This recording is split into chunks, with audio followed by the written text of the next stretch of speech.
Introducing the next level of 7th seal codes.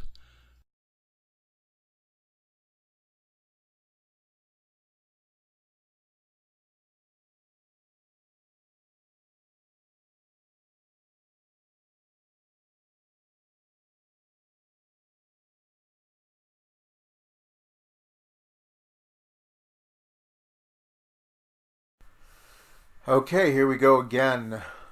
Welcome back. We're going to share and go deeper down the rabbit hole pertaining to Saint Germain light codes. Episode 2 is going to be really interesting because this is where I will reveal why and how the language was assembled. So as we proceed, it should be pretty fascinating. The logic will become evident as I continue to illustrate this greater metamechanics, this greater super system, so to speak. Lots of clues have been left behind. For example, it's pretty interesting to realize that Sir Francis Bacon was the editor of the Bible, as I've indicated before, but also his close friend was the head of the 7 translation teams that were each independently running translations down, and the final manuscript that would become the King James Version Bible was left with Sir Francis Bacon for a year. And is it possible that the Bible code, which many of you have heard about or read about, which is quite profound in and of itself, prophesizing many things, who put that there? Who saw the future? Who had the ability to do that? I think it's pretty obvious that Saint Germain, as Sir Francis Bacon, would have had the ability to see the future and the knowledge to craft the story in such a way that these codes would be preserved within the written material, let alone some of the other codes that I've been pointing out, like Acts 7:22, where Moses was taught in all the high wisdom of Egypt. 7:22 is the code number essentially for 3.14, because 7 divided by 22 is pi. Which is very telling because we saw the folios pointed to pi as well. So it makes sense that the English language and all these things would be encoded with the building blocks of creation. As we know, the Fibonacci sequence is Mother Nature's formula for creation. Everything unfolds according to it. The Egyptians used both pi and phi in all of the temples so that everything would be in divine harmony and empowered with essentially the essence of creation. There will be several core pillars of this foundational understanding that we'll continue to reference, that it's important to really comprehend.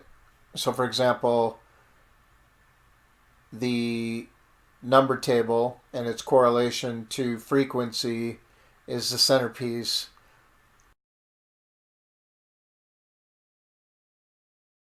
In many ways, this is the most profound thing, that the sequence correlates to the language, correlates to frequency. It is divine intelligence in so many ways. So it does make sense that the language would be tied to this, so that our spoken word is empowered with the creational mathematics, as it were. As you watch all this, you're going to see various threads running through it all, such as Moses and the theme of the twin brothers. There'll be a few. So speaking of Moses, check this out. Was he the father of language? Was he a incarnation of Thoth. Who are the fathers of language? We shall learn all this and more. The divine source code in numerology and astrology was imbued into our language so that we could speak the language of light and co-create a golden age of conscious awareness. This knowledge was passed down to us, hidden inside the language. This began with Thoth and was continued by Tutmosis, who took the wisdom of Egypt out in the form of language and passed it on into the Hebrew construction of a language of light. Sacred vowels, 22 letters, shapes that mirror reflections of a torus coil. This is Stan Tenon's work. Check it out online. We'll probably cover it in future episodes to a degree. This wisdom was further codified by Sir Francis Bacon before he became Saint Germain. He was commissioned to the team lead, his friend, as indicated on the King James Version Bible, construction and laced keys and codes into its pages. He was remembering his previous lifetimes in Egypt and reseeding the codes and keys into the English language when he and his team finalized early modern English, while adding the J to the alphabet, which aligned and locked in all the higher levels of the divine number codes and frequencies, which is what this Saint Germain codes is all about. And this is what I've been recovering, remembering, decoding, and tapping for about 4 years now. So this is very exciting for me, as I hope it is for you. This is groundbreaking material. Some research on who created the Hebrew language reveals, according to Eupolomus, it was Moses who invented the alphabet in the Sinai and taught the people of Israel. The Phoenicians got it from the Jews and the Greeks got it from the Phoenicians. In the opinion of Herbert Grime, late professor of Semitic languages of the University of Munster, Germany, the Mosaical tablets of the law were one of the first, if not the first document in alphabetic script. Of course, the Egyptians had script. Let's take a look at that.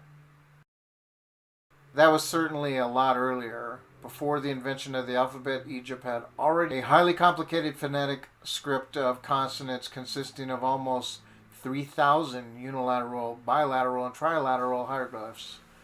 The simplification of script was a political issue. Anybody who had gotten a good education in Egypt, as Moses did, knew that the 27 one-consonant hieroglyphs were sufficient to write the language.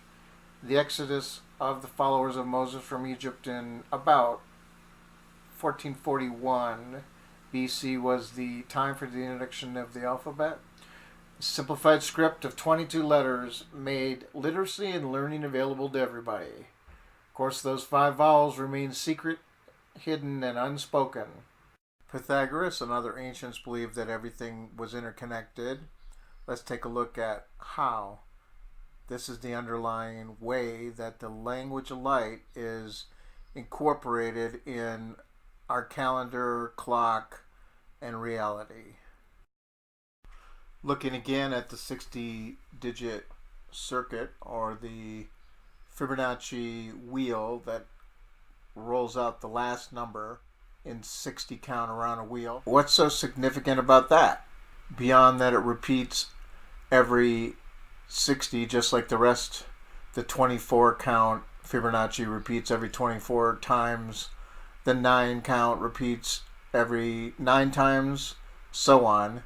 But beyond that, when we overlay a clock, the 5 demarcations or intersections fall right on top of the hours, as you can see here, other than the 3, 6, 9, and 12, which are the points of the equilateral cross. These are also the cusps, as you can see. This is pretty profound that 10-degree decans make sense for 36, 360 degrees. But it even gets more interesting. As you may remember, the 369 cipher starts with the letter A at 6, and then B at 12, which is 6 plus 6, and then C at 18, which is 12 plus 6.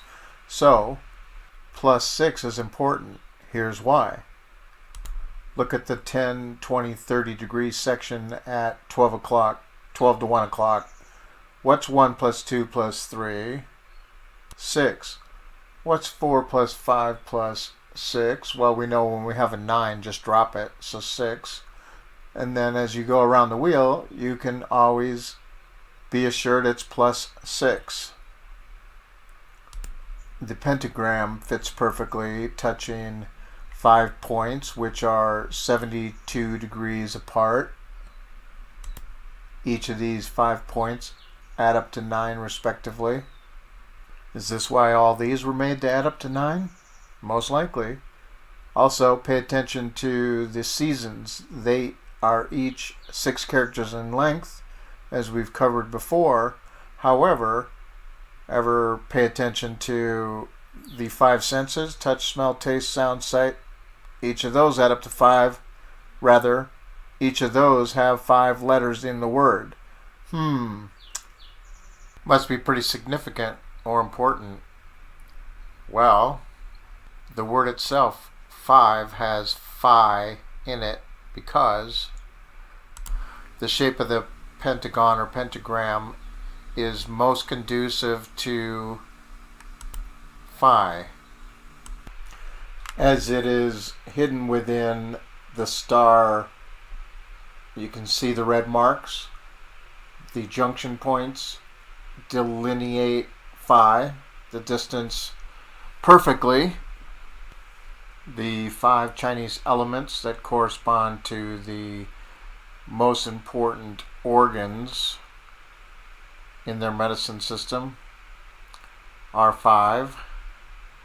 The Marco-Rodin tube torus has the primary sequences as 5. It's also interesting to note that the 24 points that go around the wheel, when you match them up from the left side to the right side, they all add up to 9. And within those sequences, you can find 5 sets of 189 or 198. 189 times 3 is 567. That's another one of our key pillars. Any number that adds up to 9, which 5, 6, that's 11, 7, 9. 819 is another one of our combinations of the 189, and that times 2 is 1638. When you take 1638 plus the 567, it is 2205. That number obviously has stood out in a variety of ways as the Silver Gate and my birthday. It was most profound for me to realize when I first discovered the 369 cipher. I ran my name Matthewis and it came out to 522. That really blew my mind. It made me wonder if I left a message for myself, especially when my birth name in simple numerology adds up to the distance in pyramid inches from the beginning of the Grand Gallery to the corner where you can go exit the pyramid or go deeper. All these things definitely inspired me, encouraged me, or intrigued me to keep digging. There's an elaborate system of divine intelligence that are the creation codes that make up the sacred science that everything has been an outpicturing from. As indicated previously, there are some 27 different number sequences that are the leaves and branches of the system that run to the roots. The roots being the numbers that always add up to 9. They're clues that are almost like threads. When you pull on them, they reveal patterns. The patterns have 9 as the guiding control or underpinning wisdom,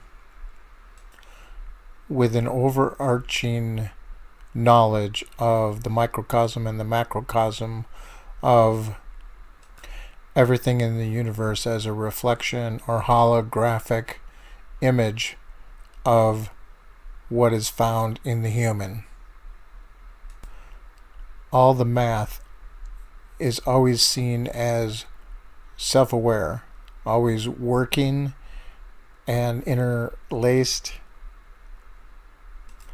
with nesting properties. Self-aware intelligence that reflects as above, so below. As within, so without. These are the Hermetic phrases that are keys to understanding everything. We saw this number 1188 echoed in the first Shakespeare folio, demonstrating an understanding of these basic tenets. The key words that describe the story or the path of awakening, raising consciousness, ascending our thoughts into divine consciousness, the process of apotheosis, becoming a god or goddess, is highlighted in the middle pillar. The middle pillar is 459. Each of the words that are 4 letters long add up to 666, which we've seen to be nothing evil at all. In fact, the most important things were put right in front of our face, and we were told not to look at them, to fear them. 6 protons, 6 neurons, and 6 electrons is the carbon vehicle, as I've spoken of before, and mastering this physical body and the emotional body are the keys to ascending consciousness. The church wanted to cut us off from our sexuality. In fact, XXX, we all know what that means. That is letter 666. X's are sixes. The church wanted us to think that sex is bad. I believe they didn't want us to unlock this divine language, this super number system, the magic number science. I'm going to show lots of evidence and proofs that all that I am saying is true, because it is demonstrated over and over in a variety of ways. In fact, I will show you that it was painstakingly undertaken to fashion the English language to echo this divine information. That the pillars that erect the story of ascension have all been coded. Those words that represent the pillars of the whole truth have been ingeniously designed to mirror the metamechanics of the universe. Adding the J and having it land at the position of 144 was ingenious for a variety of reasons. It demonstrates an understanding of the divine numbers that creation, as Mother Nature's formula, unfolded from. The Fibonacci sequence has 144 within it, as we've seen in numerous other slides, representing a divine number. Now we're beginning to understand how this number falls into the story. The ancients believed that the 5 vowels were sacred, and they actually had ceremonies that used them, chanting them in activations and initiations. The numbers of the vowels reflect the information supporting the process for awakening consciousness. 15.6 and 963 as the core code values.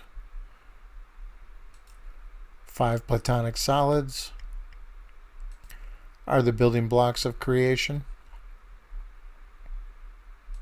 1 for each sacred vowel.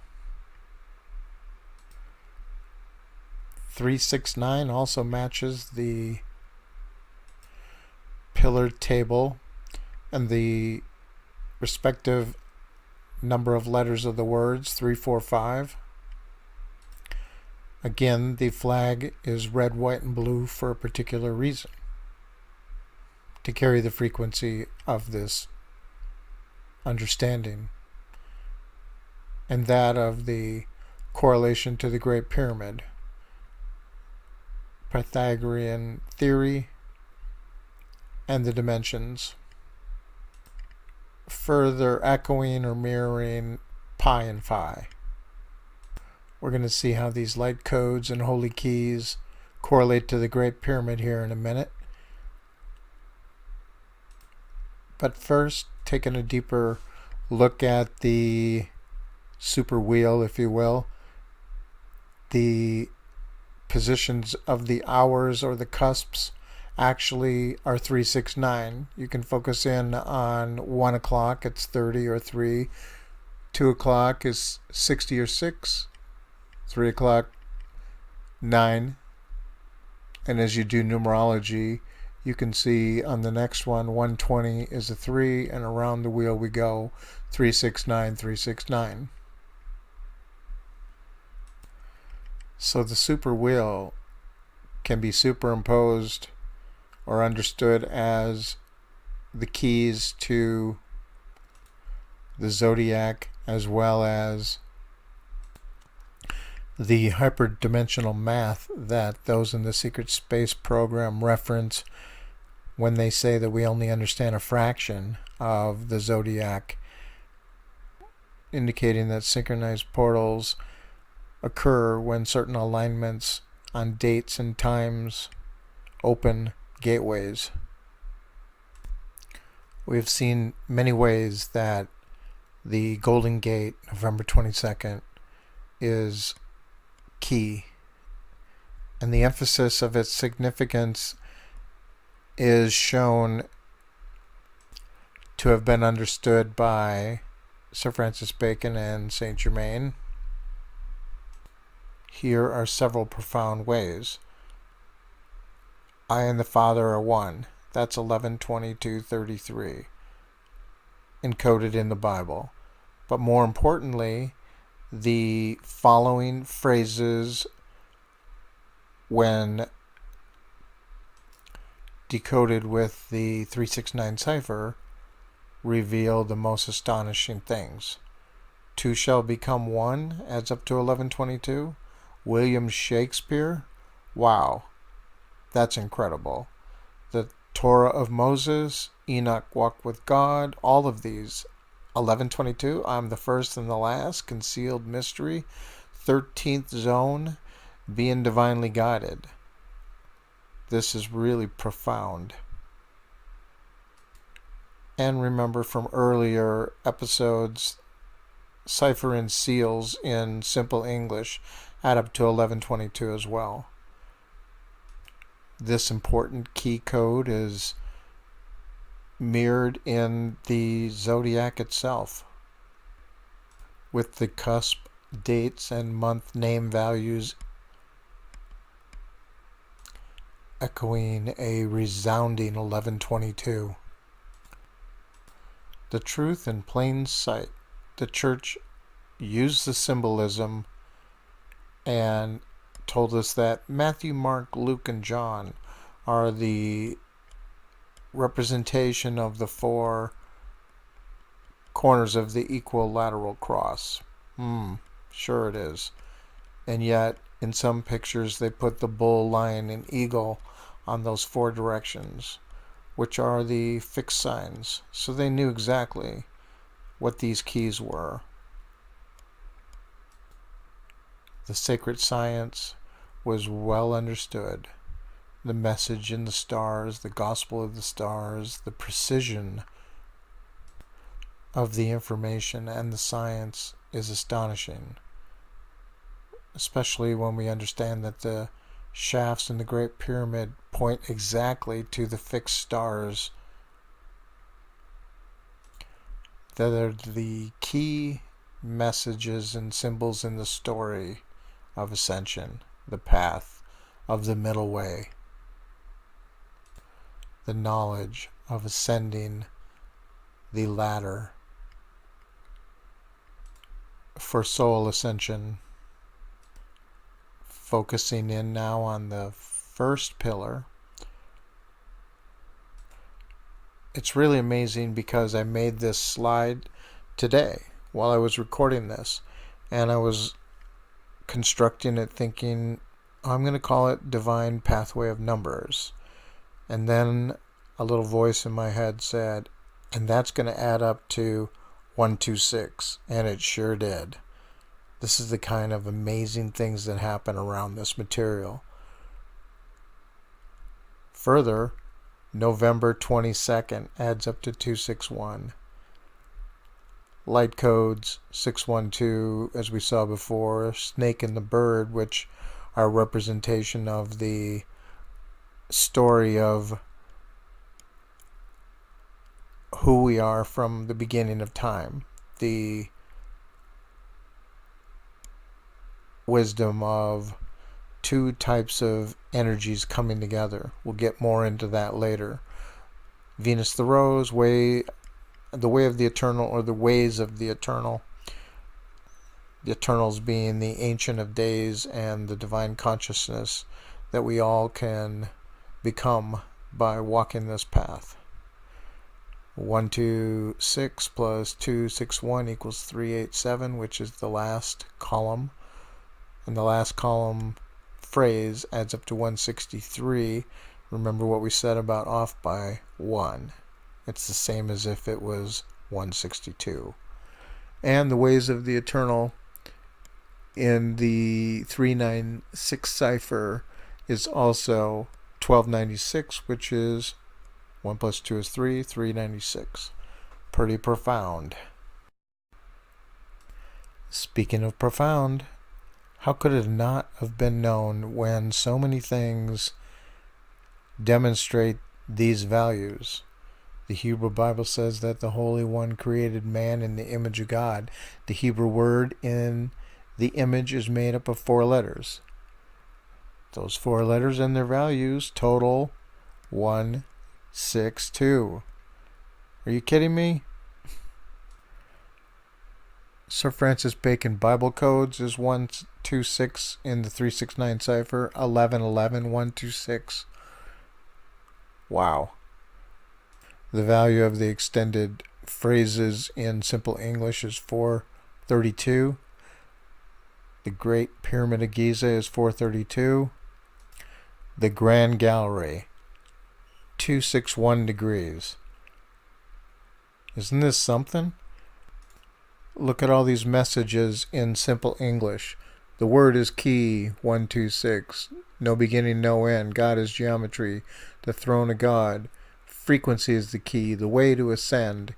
Enoch is the keeper of the key. And this master of the secrets. Ancient Egyptian name for the hidden wisdom keeper. And the perfect light. It is truly divine the way this intelligence is laced throughout all these significant things. And the Fibonacci sequence falling the way that it does with the message clearly was understood. All the key things that can be observed when you know what you're looking for. 33 emphasizes the message of ascension. The word 33 in 369 cipher is 936. Wow. Ascension is the middle pillar. Values that highlight the way. Ascension is also 238 in Hebrew, and we'll come to understand the significance of 238, which is truly astonishing in one of the upcoming episodes. Set Nupti pointing the way, the two becoming one, will be echoed in a variety of ways as we proceed as well.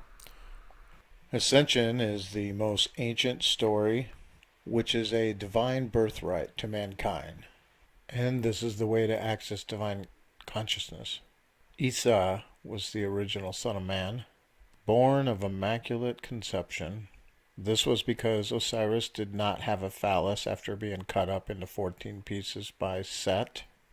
Isis went around and found all but the last piece, the lingam. And the way that Isis conceived a child was after she went through the 14 temples of initiation, she gained the wisdom for accessing the Hall of Records, where she gained the knowledge of how to genetically engineer a more divine race.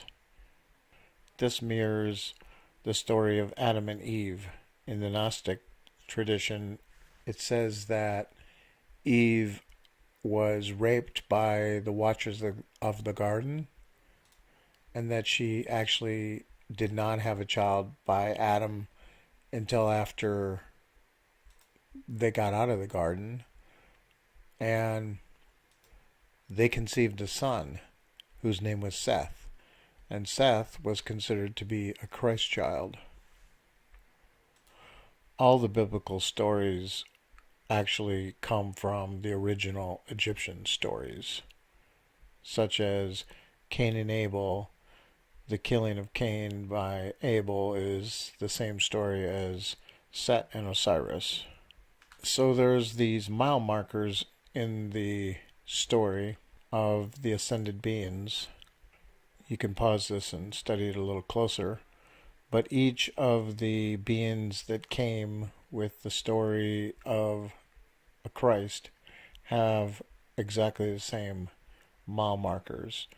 In fact, there was other beings or individuals that became divine men, as they were called, such as Apollonius, who was contemporaneous to Jesus, well, maybe about 30 years before, who went through the mystery school, same as Simon Magus, and they became Christed. And so in the Christ model, there are these mile markers or highlights of the story that represent different phases of initiation. And so the many that have come to remind us of the way to ascend have been from the first cause level, one of the 12 of the 24, one of the original couples that went off and created everything, who imbued themselves into their creation to remind themselves how to return home. It's pretty profound. Why else do they all have the same story, the same message? It's also pretty profound to realize that there is a lost twin story that nearly all indigenous cultures and belief systems on the planet have. We will dig deeper into this in the next episode. So as we begin to wrap up here, let me further say that the twins represent the mind and the heart, the king and the high priest. The king being like the father to the people, and the high priest being the teacher. In fact, the Essenes were waiting for the teacher of righteousness and the king of righteousness. And then the two children that were brought to Egypt, which the Bible supposes and the theologian suppose, that the second child was John the Baptist. However, with everything that's going to be presented, that will become highly unlikely. In 2005, there was another lost gospel, a Gnostic gospel that was found, called the Gospel of Judas. It's very interesting and reveals some very significant things. Let's take a look here. When Jesus heard this, he laughed and said to him being Judas, "You 13th spirit, why do you try so hard?" Essentially saying, you're already more divine than you realize. And further, in another paragraph, Jesus answered and said, "You will become the 13th, and you will be cursed by the other generations, and you will come to rule over them. In the last days, they will curse your ascent to the holy generation." It is assumed these texts were kind of badly frayed and lost, but further says he made 72 luminaries appear in the incorruptible generation in the accordance with the will of the Spirit. The 72 luminaries themselves made 360 luminaries appear in the incorruptible generation in accordance with the will of the Spirit. Their number should be 5 for each. Very interesting considering what we've seen about 5 and what we've learned about 72 being half of or 36 double, which correlates to the compass. Of course, 360 degrees is further evidence of that. Again, here we can see in the tube tours that Marco Rodin made popular an echo of the geometry or number patterns of the unfolding creation according to a divine blueprint of numbers. And it is most profound to realize there is one other person aside from Jesus that went into a cloud, and we can see that here. Judas lifted up his eyes and saw the luminous cloud, and he entered it. Those standing on the ground heard a voice coming from the cloud saying, and of course, again, lost text, but great generation, something or other, image, perhaps something like in the image of. Here's some more significant things from the Gnostic scriptures. 22 years ago, I discovered this and had a deep insight or inner knowing regarding what this meant. When the perfect number is complete and all is raised up, I will sit in the treasury of light, and you yourselves will sit on the 12 light powers until we have set up again all the ranks of the 12 saviors of the place of inheritance of each of them. Wow. So this certainly emphasizes that we are all fragments of the original 12 and that we are indeed divine and can access our eternal consciousness. And as the shards of light or aspects of those original souls, we are essentially versions. And it is up to us to go online, so to speak, with the oversoul and embody all that we are. In fact, this is something of what the braiding is. Jesus was braided when he was baptized with Maitreya and Sanat Kumara, and I've had some experience with this braiding, and therefore understand how we can embody more and more of ourselves as we do the work and align and further request upgrades and empowerments for providing greater service to humanity. And these types of things were taught in the mystery school. Let's take a look at this. This is pretty significant and profound as well. You should pause this and read this. This is very important in understanding that even then there was writings and understandings that there were deeper mysteries for accessing wisdom and obtaining divine consciousness. The students and initiates of the Gnostic mystery schools wore a 7-pointed star, and this signified many things, which we will continue to peel the onion on for greater understanding as we proceed.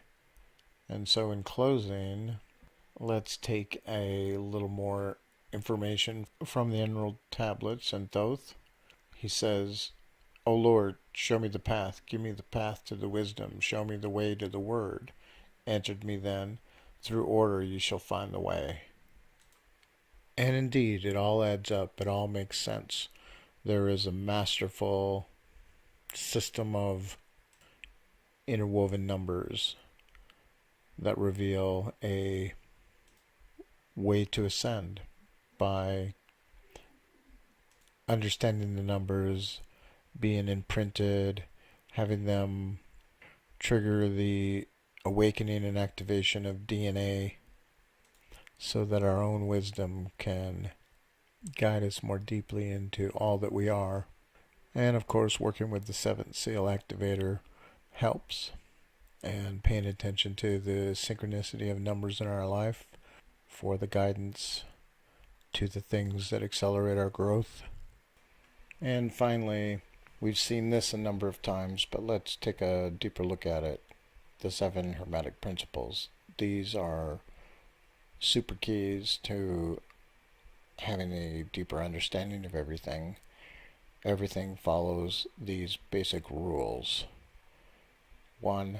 Mind and thought. 2. Heart and emotions. 3. Vibrations or energy. 4. Magnetic and electric. 5. Algorithm flow, sound, frequency. And 6. Cause and effect. And 7. Male and female. So everything in creation matches these 7 things in one way or another, and nothing exists if we don't have all this in balance. And the only way to access divine consciousness is to bring all of this into balance. So, thank you for tuning in. That will be the end of episode 2. Thank you. Many blessings.